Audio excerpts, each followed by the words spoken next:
নমস্কাৰ সকলোকে স্বাগতম জনাইছো মোৰ ইউটিউব চেনেললৈকে এনআই সম্পৰ্কীয় এটি ভিডিও আগবঢ়াব বিচাৰিছো প্ৰত্যেককে গুৰুত্ব সহকাৰে চাব যেটো আমাৰ এই চেনেলৰ জৰিয়তে এনআইএছৰ ভিডিও বহুত বেছিকৈ দি থকা হৈছে গতিকে এনআইএছৰ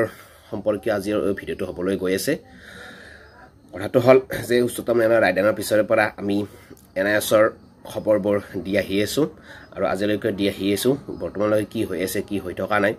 বা প্ৰাৰ্থীসকলে কেনে ধৰণে যুঁজি আছে এনআইএছক লৈ সেই সম্পৰ্কীয় যিখিনি তথ্য পামু বা যিখিনি খবৰ পাও অফিচিয়েলি হওক বা নন অফিচিয়েলি হওক সেই খবৰ আমি সদায় দি আহি আছো আৰু হয়তো বহুতে উপকৃত হৈছে খবৰবোৰ পাই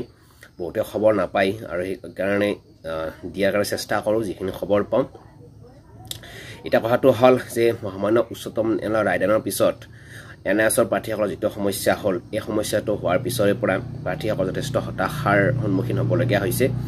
এতিয়ালৈ কোনো ধৰণৰ ফলাফল ওলোৱা নাই আৰু আমি আমাৰ চেনেলৰ জৰিয়তে যিমান এনআইএছৰ ভিডিও দি থাকো বহুতে এটা কমেন্টছ কৰি থাকে যে এনআইএছৰ প্ৰাৰ্থীসকলে ৰেগুলাৰ ডিএলএড বা বিএড কৰিব লাগে এটা ভাল পৰামৰ্শ দিয়া বুলিয়ে ক'ব পাৰি এতিয়া কথাটো হল ৰেগুলাৰ ডিএলএড বা বিএড কোৱাটো সহজ কিন্তু কৰাটো হয়তো বহুত কঠিন এটা বহুতে যেনেকৈ কয় যে এনআইএছ আৰু বাতিল যেতিয়া আপোনালোকে আৰু এনআইএছৰ আশা বাদ দিব লাগে ৰেগুলাৰ ডিএলএড বা বিএড কৰিব লাগে এতিয়া সেই কথাটো এফালৰ পৰা গ্ৰহণযোগ্য হয় আৰু এফালৰ পৰা কিন্তু কেতিয়াও গ্ৰহণযোগ্য নহয় যেহেতু অলৰেডি এটা কোৰ্স তেওঁলোকে সম্পূৰ্ণ কৰিলে 2 বছৰীয়া কোৰ্সটো সম্পূৰ্ণ কৰিলে টকা পইচাও গল সময় গল টেট পাস কৰিলে একাংশ চাকৰি পালে আৰু বহুতে চাকৰিৰ কাৰণে অপেক্ষা কৰি আছিল আৰু তাৰে মাজতে ৰায়দানটো আহিল আৰু ৰায়দানটো অহাৰ পিছত এতিয়া প্ৰাৰ্থীসকলৰ অনিশ্চয়তা দেখা দি আছে তাৰ সমান্তৰালকৈ বহুতে কৈ আছে যে এতিয়া এনএছ আৰু কেতিয়াও ভ্যালিড নহয় গতিকে প্ৰাৰ্থীসকলে নতুনকৈ আকৌ ৰেগুলাৰ ডিএলএড কৰিব লাগে বা বিএড কৰিব লাগে হয় হেতু সমৰ্থন কৰিব পাৰি কিন্তু হেতু সম্ভৱ যেন সকলোৰে কাৰণে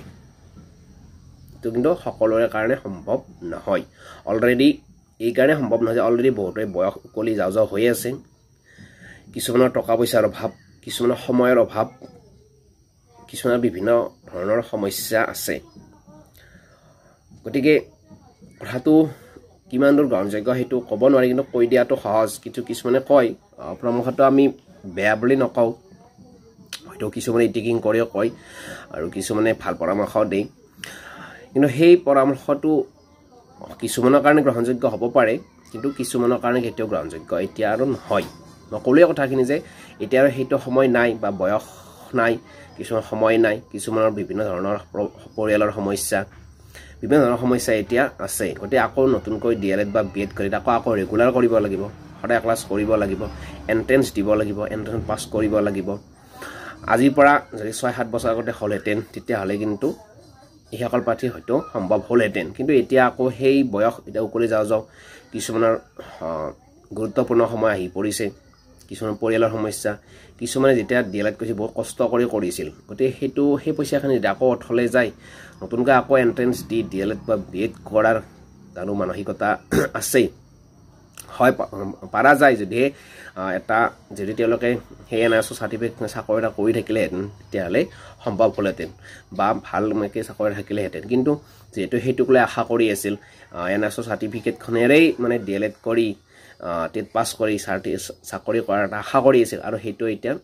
নিৰাশা হৈ আছে তেনে ক্ষেত্ৰত আকৌ ডিএলএড কৰাৰ মানসিকতা মেক্সিমামৰে নাথাকে আৰু থাকিলেও কিন্তু সম্ভৱ বহুতৰে নাই যিমানটো জানিব পাৰো গতিকে পৰামৰ্শটো বহুতে দেই দিয়াটো বহুত সহজ আৰু হেতু কিন্তু আমি উলাই কৰা নাই কিন্তু কিছুমানে ইটিকিং কৰি দিয়া দেখা যায় কিন্তু হেতু বেয়া লাগে কাৰণ কাৰোবাৰ সংকটৰ সময়ত যদি এনেকৈ ইটিকিং কৰা দেখা যায় হেতু বেয়া কথা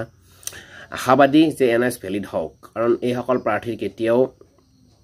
প্ৰায় সংখ্যক প্ৰাৰ্থী বুলিয়ে কৈছো মেক্সিমাম বুলিয়ে কৈছো মেক্সিমাম প্ৰাৰ্থী আছে যে এই সকল প্ৰাৰ্থী আৰু কেতিয়াও নতুন ডিএলএড বা বিএড কৰাৰ কেতিয়াও মানে কি সময় নাই বা সুযোগ নাই বিভিন্ন ধৰণৰ সমস্যা ক'লোৱে অলৰেডি কথাখিনি গতিকে যিখন চাৰ্টিফিকেট আছে NIS সেইখনে যাতে যদি তেওঁলোকে চাকৰিটো নাপায় তেওঁলোকৰ এই টেট পাছ কৰা চাৰ্টিফিকেট মাৰ্কখিনি এনেই যাব আৰু সেইখন এনে বাকচত বা গডৰেজত ভৰাই থৈ দিব লাগিব বা ফাইলত ভৰাই থ'ব লাগিব তাৰ বাহিৰে একো গত্যন্তৰ নাই গতিকে চৰকাৰে এইটোত গুৰুত্ব দিয়ক আশাবাদী যে এইখিনি প্ৰাৰ্থী ভৱিষ্যত সুৰক্ষিত কৰক ইয়াৰ পিছৰ পৰা যাতে NIS আৰু এডমিশ্যনটো দিব নালাগে সেইটো আমি অনুৰোধ কৰোঁ কিন্তু যিসকলে মানে কি NISৰ জৰিয়তে ডিএল সম্পূৰ্ণ কৰে তেওঁলোকক অগ্ৰাধিকাৰটো দিয়ক চৰকাৰে গুৰুত্ব দিয়ক এইসকল প্ৰাৰ্থী ভৱিষ্যত সুৰক্ষিত কৰক নতুনকৈ DLED BED কৰাৰ মানসিকতা নাই থাকিলেহেঁতেন যদি চাকৰি এটা থাকিলেহেঁতেন বা তেওঁলোকৰ সেই চাৰ্টিফিকেটখন এনেই নগ'লেহেঁতেন কাৰণ সেই যি NISৰ চাৰ্টিফিকেট বহুত টকা পইচা খৰচ হৈছে তেওঁলোকৰ গতিকে নতুনকৈ DLED কৰক BED কৰক কোৱাটো বহুত সহজ কিন্তু কৰাটো বহুত কঠিন গতিকে সময়লৈ অপেক্ষা কৰক সকলোৱে চৰকাৰে কি সিদ্ধান্ত লয় ইলেকশ্যনৰ বতৰ তাৰপিছত দেখা যাব ধন্যবাদ